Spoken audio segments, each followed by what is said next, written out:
She hid what she was so her sister could live free, until the Alpha King inhaled the truth she'd buried for 15 years. The mountain air tasted of iron and pine when Kale Veyron arrived at the northern borderlands. His wolf stirred beneath his skin, restless and suspicious. Something was wrong with this place. The village of Greyhollow sat nestled against the cliffs like a secret kept too long, its smoke rising thin and cautious into the twilight. He had come because the reports spoke of sickness, wolves losing their minds, packs turning feral. But what he found instead was silence, the kind that hides something breathing underneath. The villagers bowed as he passed, but their eyes slid away too quickly. Fear, yes, but also shame. "Your Majesty," the elder began, his voice cracking like old wood. "We are honored." Kyle raised a hand. "Where is the healer?" The elder hesitated. "She keeps to herself, my lord, in the cottage beyond the eastern ridge." "Then take me to her." They walked in silence, and Kyle noted everything. The way children were pulled indoors, the shutters closing one by one, the absence of young wolves in the streets. This was a village that had learned to hide. The cottage stood alone, ringed by herbs that grew wild and purposeful. Smoke curled from the chimney, and through the window he saw her. A woman with dark hair tied back in a braid, her hands moving over dried roots with the precision of someone who had learned survival through stillness. She wore gray wool and moved like water, quiet, necessary, unseen. Kale pushed the door open without knocking. She didn't flinch, didn't turn. But her shoulders stiffened, and he caught it, the faintest shift in the air, a scent that made his wolf go completely still. Moonflower, ash, and beneath it, something older, something buried. "You're trespassing," she said softly, still facing the work table. "I'm the Alpha King," Kale replied, his voice low. "I don't trespass." She turned then, and he saw her eyes, pale silver like winter ice. They held no submission, no fear, only a weariness that seemed carved into her bones. "Then you've come to take something," she said. "They always do." Kyle stepped closer, and she didn't move. Most wolves would have retreated. Most would have bared their throats. But she stood there like stone, like someone who had decided long ago that retreat was no longer an option. "What's your name?" he asked. "Mira." "Mira what?" "Just Mira." Her gaze flicked to the window, where a younger woman appeared briefly. Auburn hair, bright eyes, completely human in her movements. The girl waved, oblivious, before disappearing again. "Your sister?"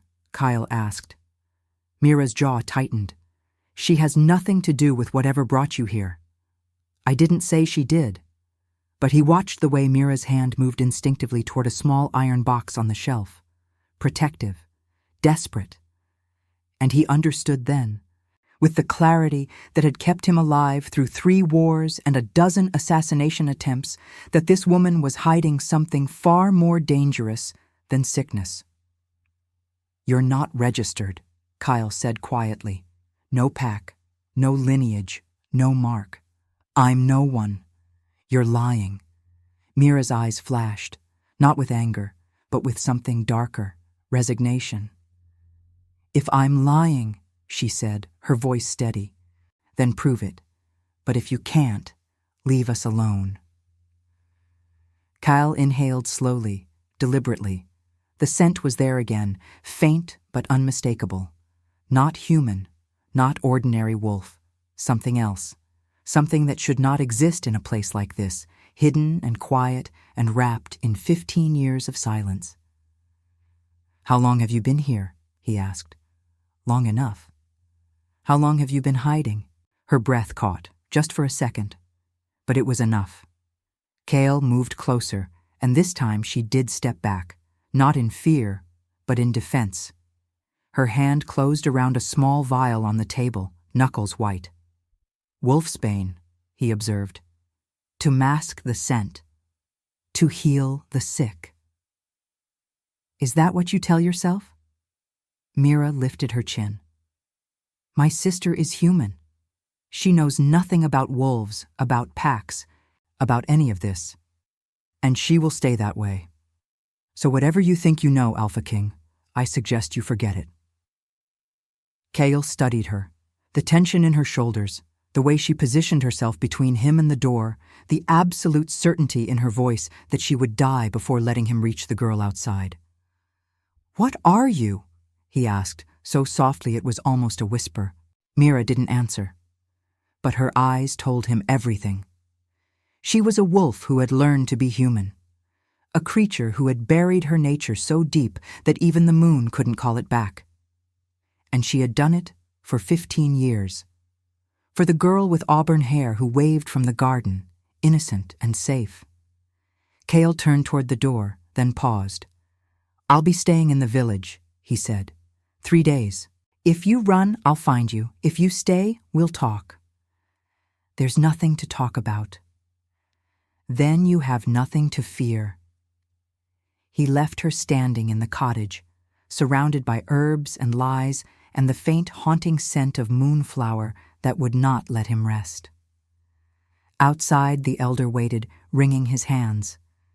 The healer, the man said carefully. She's difficult, Your Majesty, but harmless. Kyle looked back at the cottage, at the thin line of smoke rising into the darkening sky. No, he said quietly. She's not. And now I invite you to leave a trace of your presence in the comments. Tell us where in the world you're watching from and the exact hour you hear this story. We wish to know how far these northern confessions travel and at what moments of the night they find you. Kale returned to the village inn as night fell, but sleep did not come. His wolf paced restlessly beneath his skin, fixated on the scent that should not exist. Moonflower and ash, the signature of an omega. But omegas were myths now. Legends whispered around fires. The old texts claimed they were bridges between wolf and spirit, beings who could heal madness and calm bloodlust with their presence alone. The last recorded omega had died 2 centuries ago, executed by a paranoid alpha who feared what he could not control. And yet Mira carried that scent, buried under wolfsbane and 15 years of silence. He rose before dawn and walked back to the cottage. The village still slept, but her chimney already breathed smoke into the cold air. Through the window, he saw her moving through the same routine, preparing medicines, grinding herbs, her movements precise and weary. He knocked this time. The door opened slowly. Mira stood in the threshold, her silver eyes shadowed with exhaustion. She had not slept either. I told you there's nothing to discuss, she said. Then let me ask you something else. Kyle gestured toward the village below. Why do they fear you? They don't. They bow to me out of duty. They avoid you out of instinct. There's a difference. Mira's jaw tightened. I heal their children. I tend their sick. What they feel doesn't matter. It matters if you're hiding what you are to protect them from it. She said nothing, but her hand moved to the doorframe, gripping it hard enough that her knuckles went white. How old is your sister? Kyle asked. 19. And how old were you when you brought her here? 12. The math was simple. The story was not. A 12-year-old child arriving at a border village with an infant, hiding her wolf, suppressing her nature for 15 years. No pack, no protection. Just survival. Who were you running from? Kale asked quietly. Mira's eyes flashed. Does it matter? They're dead. The pack is gone. There's no one left to claim us. Someone tried to kill you. Someone tried to kill her. Mira's voice broke just slightly before she steadied it. I was wrong, different. They said I brought bad luck, that my scent made the males unstable, that I would destroy the pack. So the alpha decided to eliminate the problem before it grew, by killing you, by killing Alara, to punish me for existing. Mira's hands trembled. She was 3 months old. I took her and ran, and I've been running ever since, even while standing still. Cale felt something crack in his chest, not pity, but recognition. He had seen too many wolves destroyed by fear, by the desperate need of broken alphas to control what they did not understand. "The wolfsbane," he said. "How often do you take it?" "Every day, twice when the moon is full. It's poisoning you. It's keeping her safe." "From what? A scent?" "From what I am." Mira's voice rose, fierce and desperate. "You don't understand. When I was young, before I learned to hide it, males would lose their minds around me. They'd fight.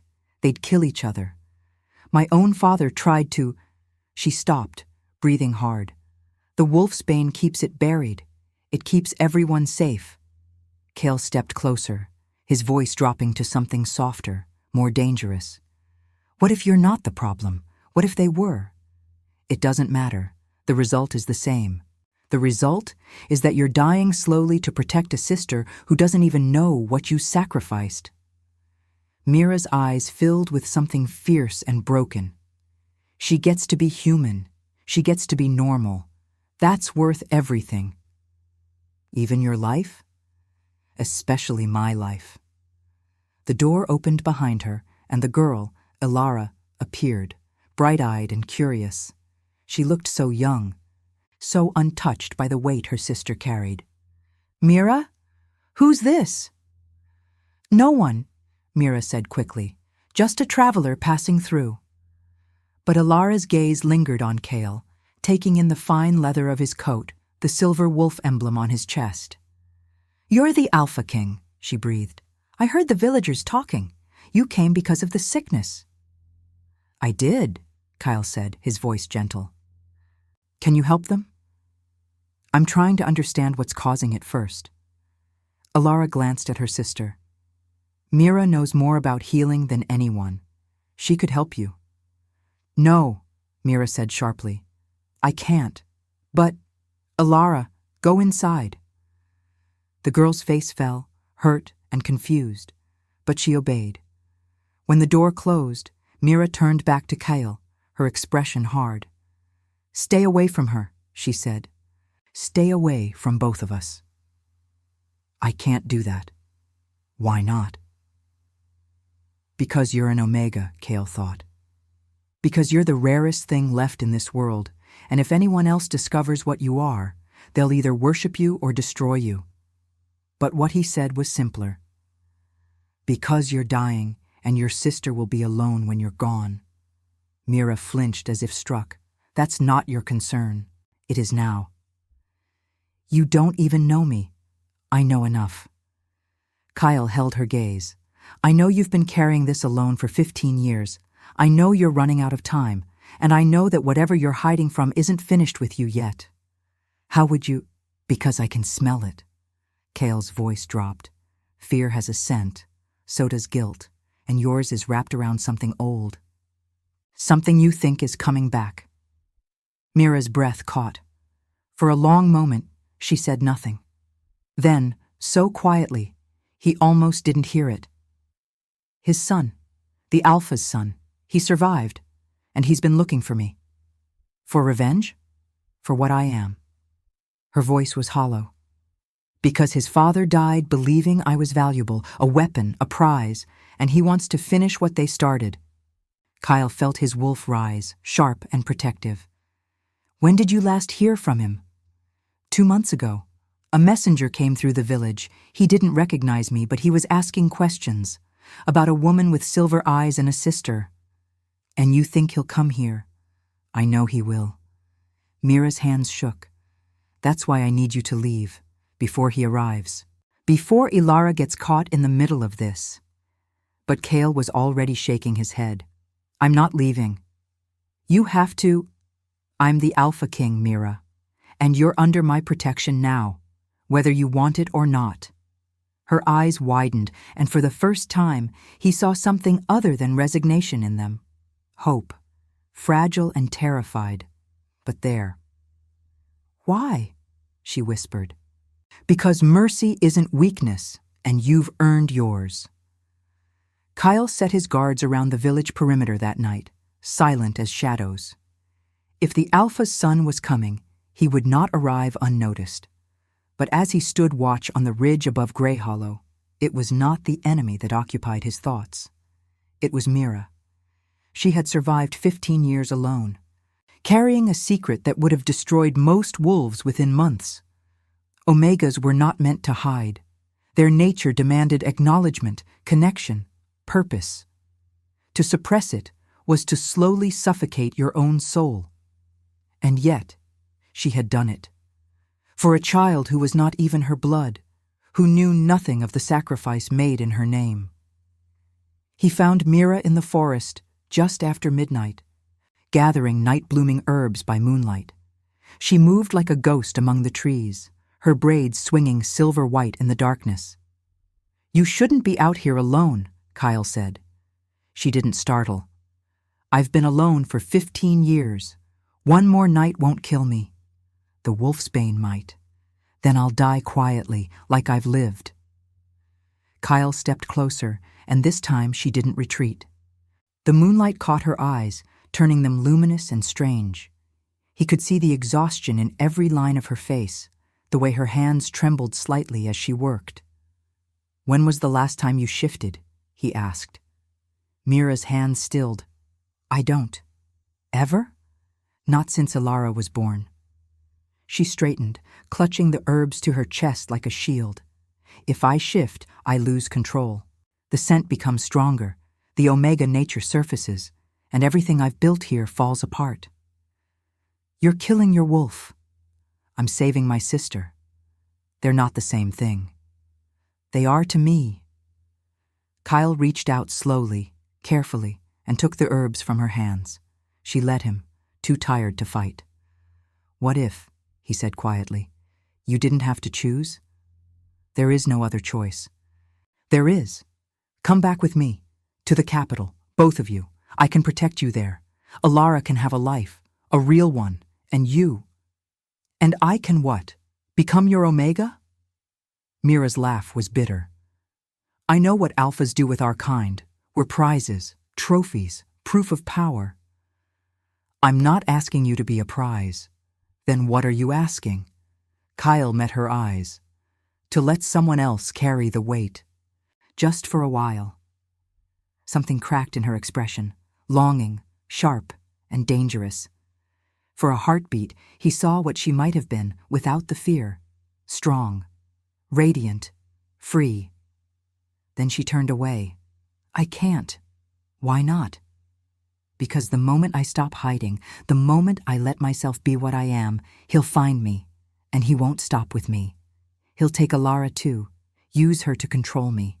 And I would rather die than let that happen."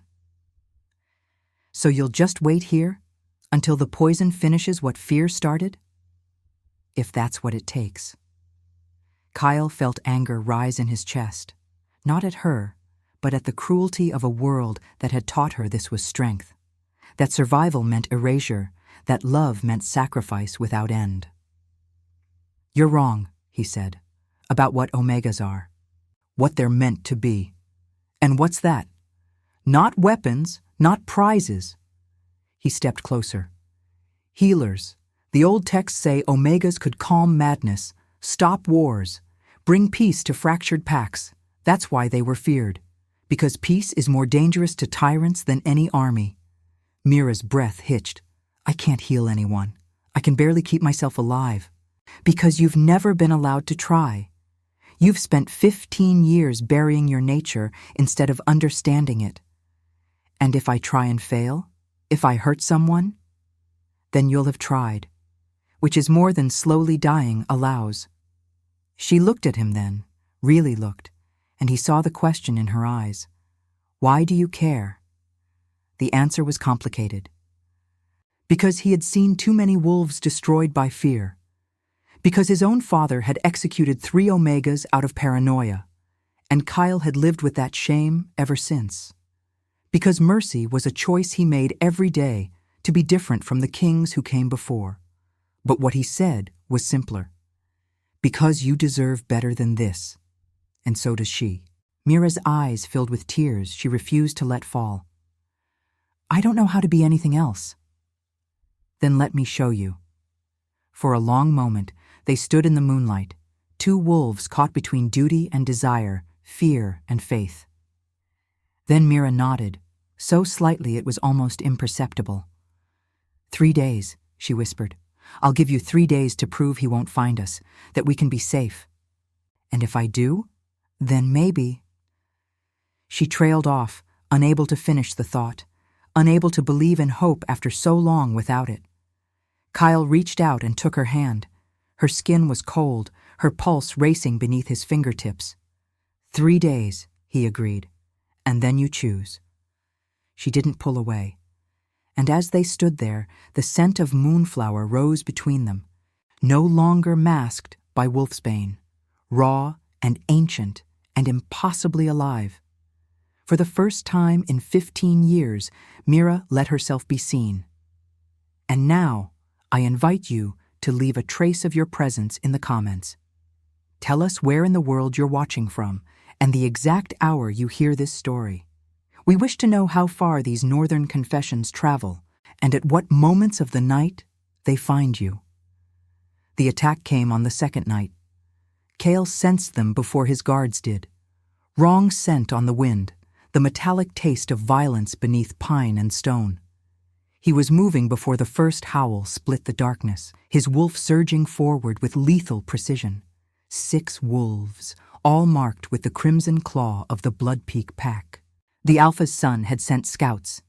Cale's guards met them at the village edge, and the forest erupted with snarls and screaming. He moved through the chaos like a blade, efficient and merciless, until only 2 remained, one dead, one pinned beneath his claws. "Where is he?" Cale demanded, his voice more growl than speech. The scout spat blood. "Coming, with 40 more. You can't protect her forever, King." "I don't need forever, just long enough." He snapped the wolf's neck and shifted back to human form, breathing hard. His guards were already dragging the bodies into the trees, erasing evidence. But they all knew the truth. This was just the beginning. Kyle found Mira at the cottage, standing in the doorway with an iron poker gripped in white-knuckled hands. Alara huddled behind her, eyes wide with terror. "Inside," Kyle ordered. "Now." Mira didn't move. "They came for me. They came for an idea. They don't even know what you are yet. They will. Once they get close enough, then we don't let them get close." Alara's voice trembled from the shadows. "Mira, what's happening? Why are those wolves here?" Mira's face crumbled, but she held her composure. "It's complicated, Elle." "Is it because of you?" The question hung in the air, sharp and impossible. Cale watched Mira wrestle with 15 years of lies, with the desperate need to protect colliding with the inevitability of truth.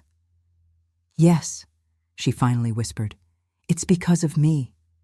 Alara stepped forward, and Cale saw the steel beneath her gentle exterior. "Then tell me. Tell me what's really happening." Mira looked at Kyle, and he nodded slightly. She took a shaking breath. "I'm not entirely human, Alara. I'm a wolf, and I'm something rare, something people want to control. When you were a baby, our pack tried to kill you to punish me for existing, so I took you and ran. And I've been hiding ever since." Alara's face went through a dozen emotions: shock, disbelief, hurt, understanding. "All this time," she said slowly, "all those rules, no talking to strangers, no going to market towns, no questions about where we came from. It was all to hide you? To hide us both. But I'm human. No one would want... They'd use you to control me. That's enough." Alara looked at her sister, really looked perhaps for the first time, and saw the exhaustion, the fear, the love that had shaped every choice for 15 years.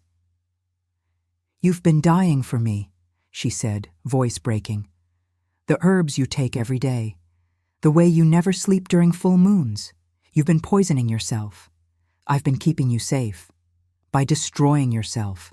Alara's eyes filled with tears. That's not love, Mira. That's martyrdom. It's all I had. Kyle stepped forward, drawing their attention. It's not all you have now. The scouts are dead, but more will come. We have maybe 2 days before the main force arrives. Then we run, Mira said immediately. Further north, into the mountains. And how long before they find you again? Another 15 years of hiding? Another lifetime of poison? What else can I do? Fight. The word hung in the air like a thrown gauntlet. Mira stared at him, something like hope and terror warring in her silver eyes. I don't know how, she whispered. Then learn. In 2 days. Kyle moved closer. Stop taking the wolf's bane. Let your wolf surface. Remember what you are beneath the fear. If I do that, you might lose control, you might make the males unstable, or you might discover that you were never the problem, that weak alphas just blamed you for their own lack of discipline. Ilara grabbed her sister's hand. Do it, Mira, please. I don't want to keep running. I don't want to watch you die slowly. But if I hurt someone, then I'll stop you, Kyle said simply.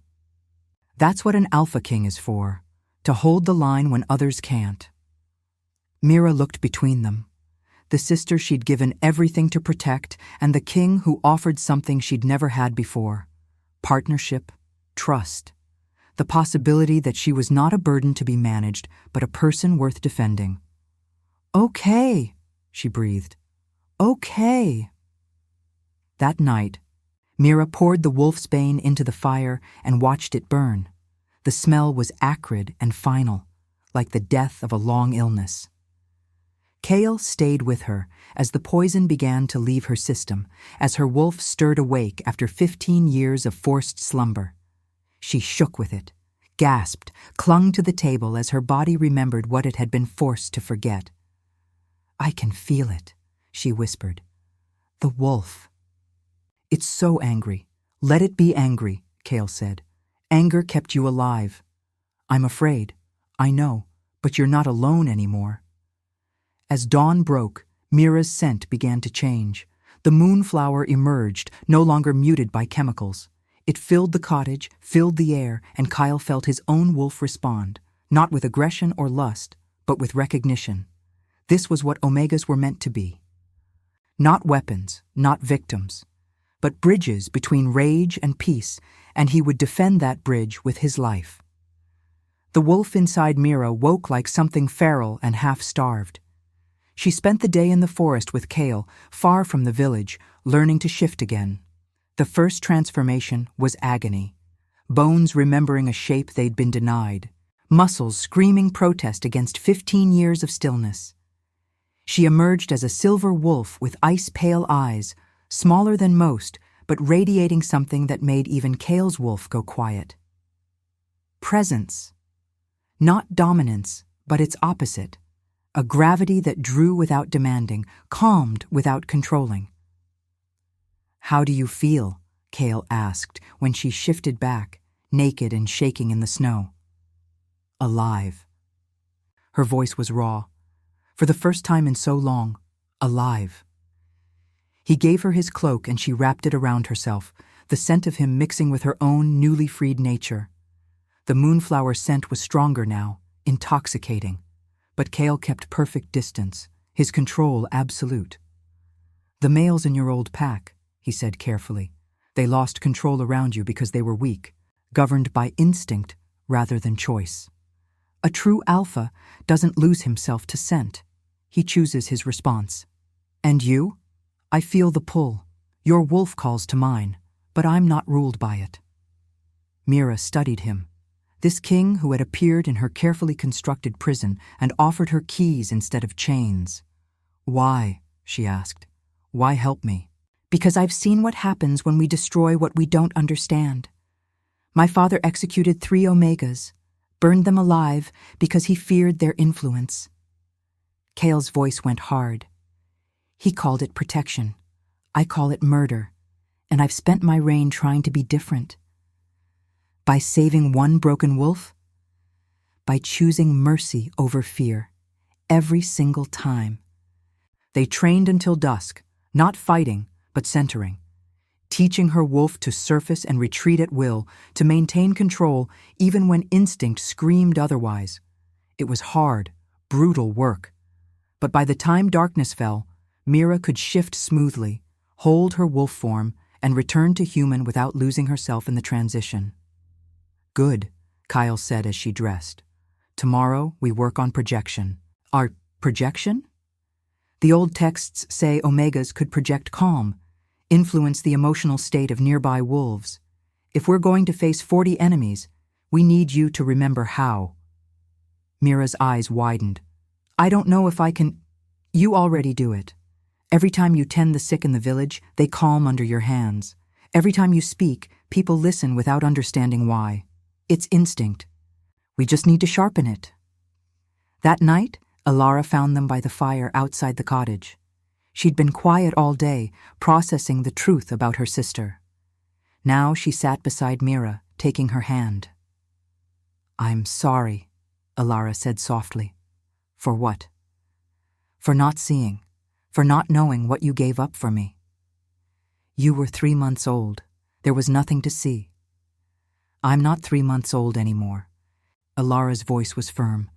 "And I'm not letting you sacrifice yourself again. Not for me, not for anyone." Mira's eyes filled with tears. "I don't know how to be any other way." "Then we'll learn together." Alara looked at Kyle. "You'll teach her to fight?" "I'll teach her to be what she was always meant to be, which is free." The words settled over them like snow, soft and impossible. Mira turned it over in her mind, tasting it. Freedom, the thing she'd forgotten to want while she was busy surviving. "They're coming tomorrow," Kale said, his tone shifting to strategy. "At dawn, most likely. They'll expect us to run or hide. Instead, we meet them at the ridge. High ground, limited approach.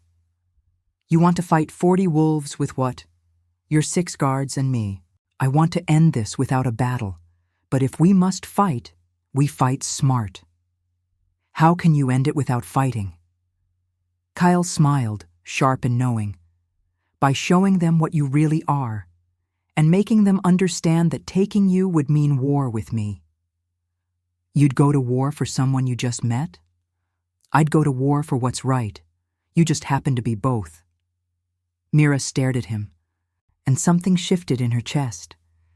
Not love, not yet, but the seed of it. The possibility of trusting someone enough to stand beside them rather than in front of them. "What if I can't do it?" she asked. "What if I fail?" "Then we fight, and we win anyway." Kyle stood, offering his hand. "But you won't fail, because you've already survived the impossible. Everything else is just practice." She took his hand and let him pull her up. The moonflower scent swirled between them, and this time she didn't try to hide it. Let him feel what she was. Let the truth breathe. "Tomorrow," she said, "we end this." "Tomorrow," Kyle agreed. "You become free." And in the darkness, neither of them spoke the other truth that hummed between them. That freedom was not the only thing at stake. That somewhere in the space between protection and partnership, between king and wolf, something deeper was taking root, something that might eventually be called love. But first, they had to survive the dawn. They met the Blood Peak wolves at the ridge as the first light broke over the mountains. 40 strong, as promised, led by a male whose eyes were pale yellow and full of hunger, the Alpha's son. Kyle stood at the center with 6 guards flanking him, calm as stone. Behind him, hidden by the rocks, Mira waited with Alara. "Alpha King," the male called, his voice carrying across the snow. Interesting place for a diplomatic visit. "I'm not here for diplomacy, Raven. I'm here to deliver a message." "Then deliver it and step aside. The Omega is mine by blood right. My father found her first. Your father tried to murder a child. There's no honor in that claim." Raven's lip curled. He saw her value before anyone else. "Omegas are tools of power, my power now. So move, or I'll go through you." "You can try." The Blood Peak wolves growled, tensing for attack. but Kyle raised a hand and his own men held position. This was not the moment for violence. Not yet. "Mira," Kyle said quietly. "Now." She stepped from behind the rocks, and 40 pairs of eyes locked onto her. The moonflower scent hit them like a wave, and the effect was immediate. Wolves staggered. Snarls died in throats. Even Raven froze, his nostrils flaring. "What?" he breathed. Mira walked forward slowly, deliberately, until she stood beside Kale. Her silver eyes blazed with something new, not fear, but certainty. She had spent 15 years hiding, no more.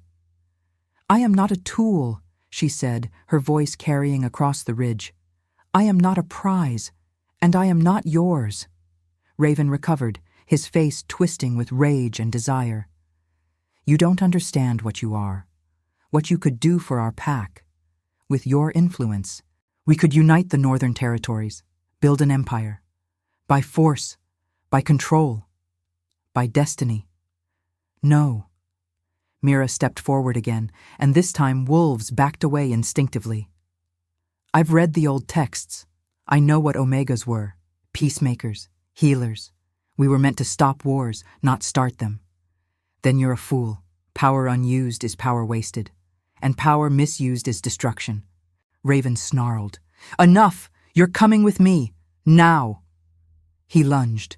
Kyle moved to intercept, but Mira was faster. She didn't shift, didn't fight. She simply stood there and projected. It was like a wave of calm rolling across the ridge, invisible but undeniable. Raven stumbled mid-charge, his wolf retreating inside him. Around them, the Blood Peak wolves went still, their aggression draining like water from a broken cup. "What are you doing?"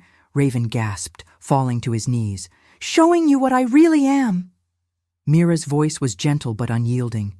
"I can calm rage, ease pain, bring peace to fractured minds, but I can't do any of that in chains. You're manipulating us. I'm letting you feel what you've been too angry to notice. Your wolves are exhausted. Half of them don't want to be here. They follow you out of fear, not loyalty." Raven looked back at his pack, and for the first time seemed to really see them. The doubt in their eyes, the relief now flooding their faces as Mira's influence washed over them. "You can't," he started, but his voice cracked. "I can, and I will, every time you come for me." Mira knelt beside him, her expression compassionate. "Your father was wrong, Raven, about me, about what Omegas are for, and you can be different. You can choose peace. He'll haunt me if I walk away empty-handed. Then let him haunt you, but let us live." For a long moment, Raven stared at her, then his eyes cut to Kyle. "And if I refuse? If I return with an army?" Kyle's voice was stone. "Then you'll face me, and every alpha who values mercy over tyranny, and you'll lose. That's war. That's consequence." Raven looked between them, the Omega who radiated peace he'd never known, and the king who promised destruction if he pushed further. The hunger in his eyes warred with something newer. Weariness, the bone-deep exhaustion of violence without end. 30 of my wolves just felt peace for the first time in years," he said quietly, "because of her." "Yes," Kyle said. "And you'd let me walk away, just like that? If you give your word you'll never hunt her again. Yes." Raven closed his eyes. When he opened them, the hunger was gone. Only exhaustion remained. "You have my word, Alpha King. May the moon witness it." "May she witness?" Kyle agreed. The Blood Peak wolves retreated slowly, dazed and uncertain. But there was no violence, no blood, just 40 wolves who'd come for conquest and left with confusion and the distant memory of calm.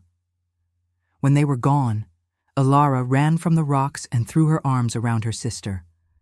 "You did it," she sobbed. "You actually did it." Mira held her tight, trembling with relief and residual power. "We did it." Kyle approached slowly, his expression unreadable. "That was remarkable." That was terrifying. That was freedom. Mira met his eyes, and something passed between them. Understanding, respect, the beginning of something neither could name yet. "Thank you," she whispered. "You don't need to thank me. You saved yourself, by standing next to you." "Then perhaps," Kyle said softly, "we're stronger together than apart.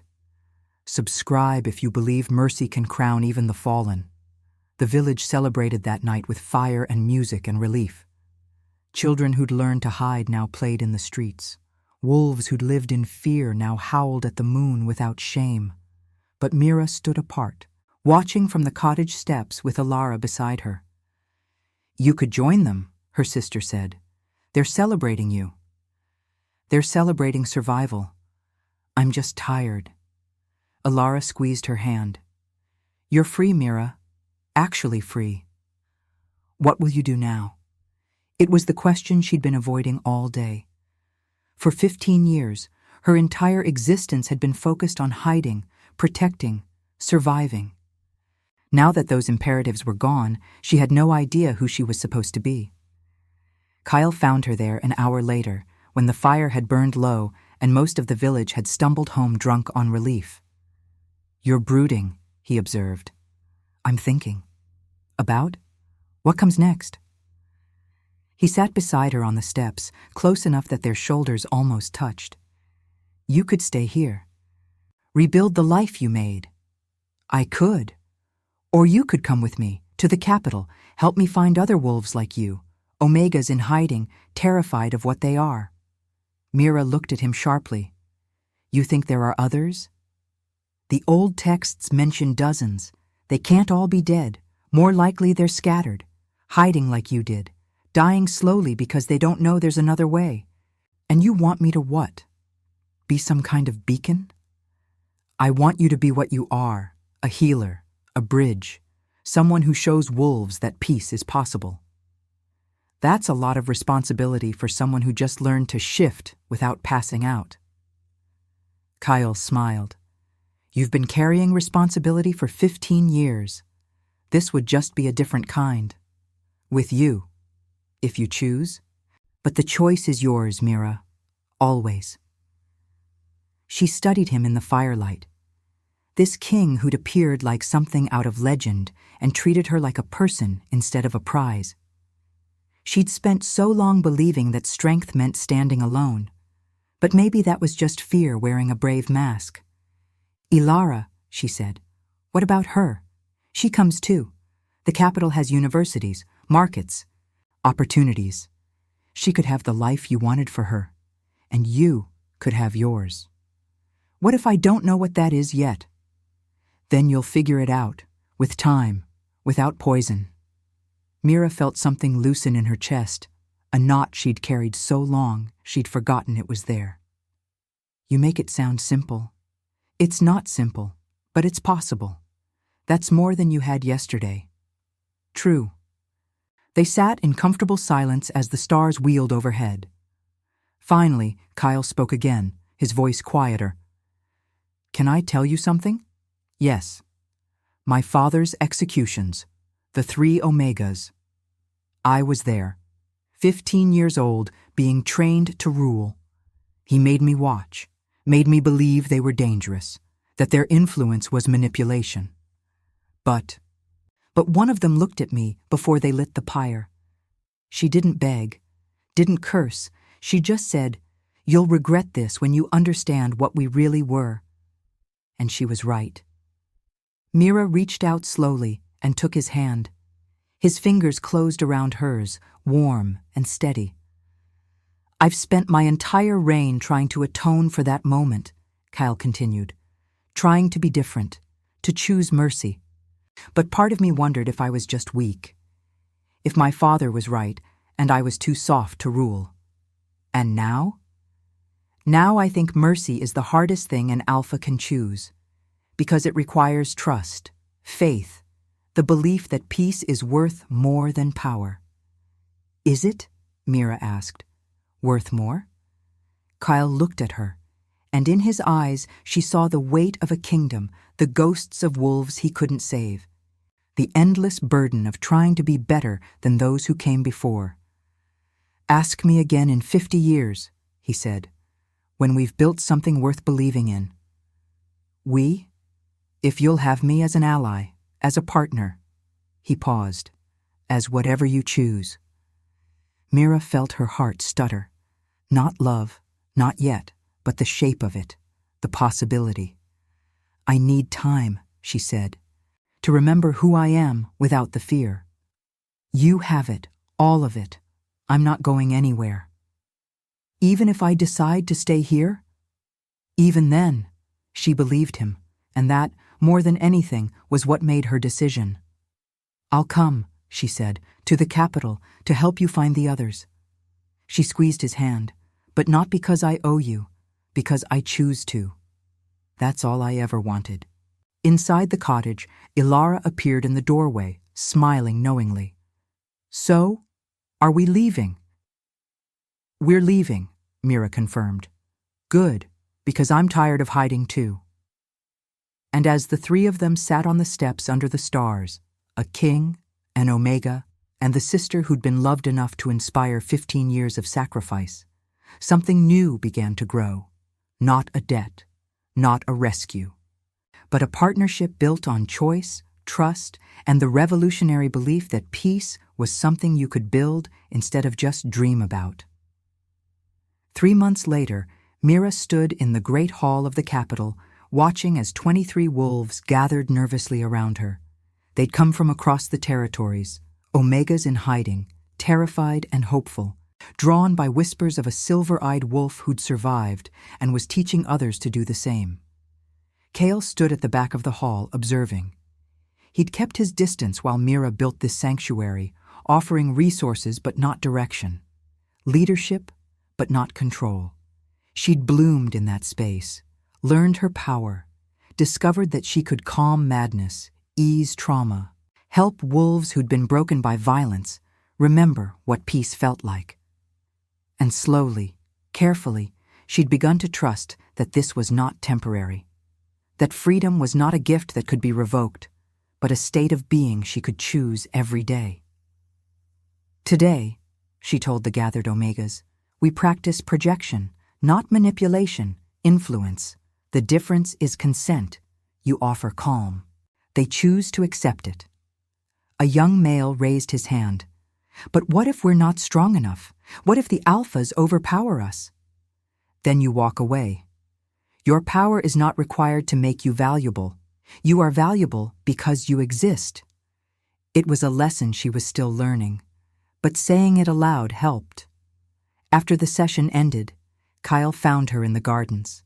She'd taken to walking there at dusk, when the moon rose silver and the world went quiet. 23, he said, in just 3 months.